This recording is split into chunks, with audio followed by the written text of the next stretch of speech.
Hey beautiful people, and thank you for joining me again today for another video in my 30-day video challenge. Today I wanted to talk to you about career. So I wanted to start off with a quote from Oprah Winfrey, who says that you have to find what sparks a light in you so that you in your own way can illuminate the world.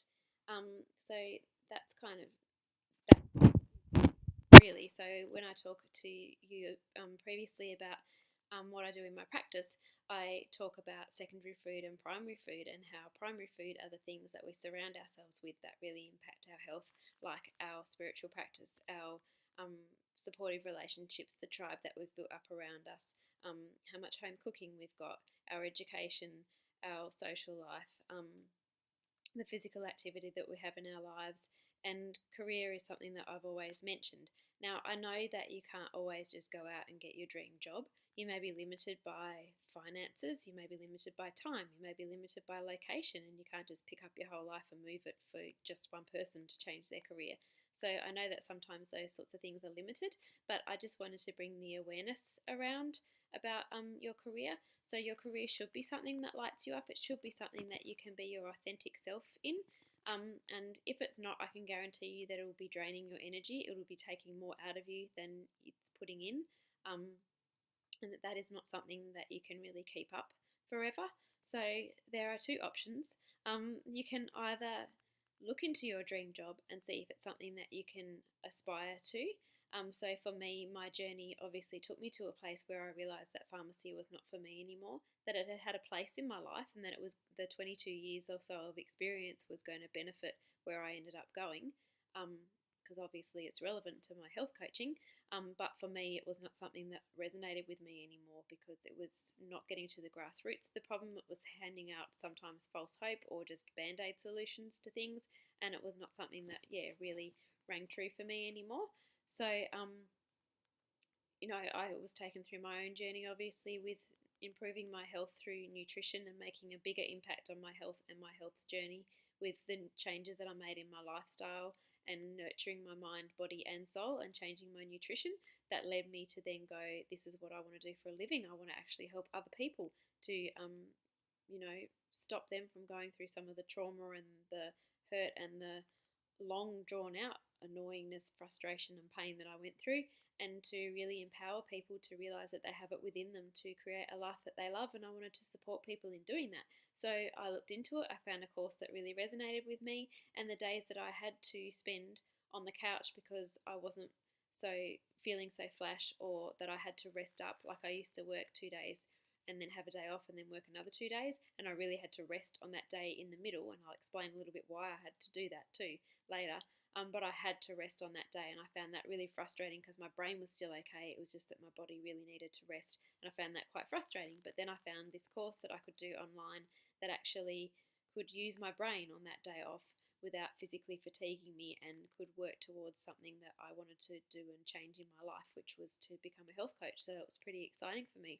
I also want to go back to the fact that the reason that I had to have that day off in the middle, like work 2 days and have a rest, is I think it's something that I'm grateful that my body forced me to do that, because having a better work-life balance really, really worked out for me. But also, the reason why it was vital that I actually did absolutely nothing that day physically was because my job was taking more out of me than it was giving back. So once I left the environment that was quite negative and very, very draining, my health improved out of sight as well. Well, not out of sight, but it made a huge, huge difference. So that's what I mean by all of these elements joined together. Whether it is your relationships, whether it is the nutrition you're actually putting in, whether it is whether or not you're getting some physical activity into your weekly routine, or whether it is that you have a fulfilling career, all of those things actually do impact on your health. And once I took my body out of a situation that was stressful all day, I was a manager of about 12 to 14 other colleagues, and I loved my job, and I loved supporting them and helping them to get the most out of their careers and trying to make their days as sunshiny as possible. I found that I loved the people that I worked with, and sometimes I cared too much and wore too much of that burden and that worry with me. But I was also working in a very under-resourced place. I was working somewhere where you couldn't make as much of an impact as I'd like, because you were bound by red tape and rules and restrictions. It was incredibly understaffed. We were all overworked, understaffed, and not thanked enough.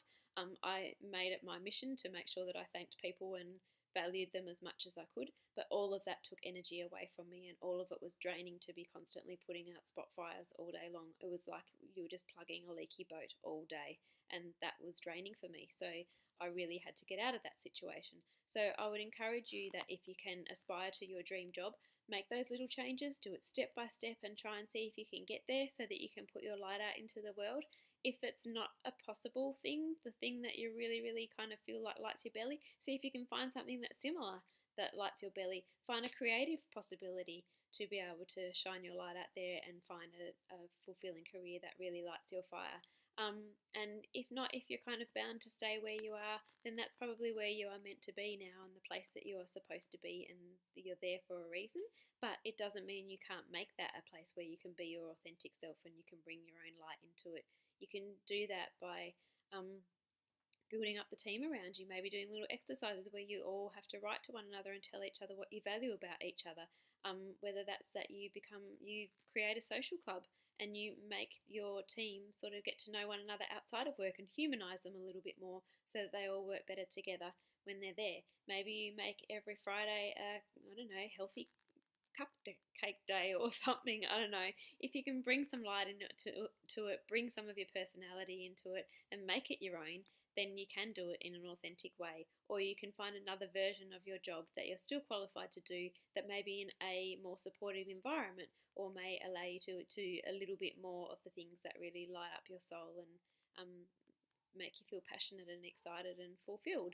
So there are so many creative possibilities of making a career that you love and making it not just an 8-hour block of your life that is written off or that you dread. And I can tell you that it's possible, and I really encourage you to do the same so that you can illuminate yourselves and get yourselves out into the world. So have a bright, shiny day. Please share this video and tag anybody in it that you think may resonate with this, and they may want to backtrack through the rest of my 30-day challenge. And until we see each other again tomorrow, just take care of one another, love one another, and I will see you again tomorrow. Thanks very much for joining me. Bye.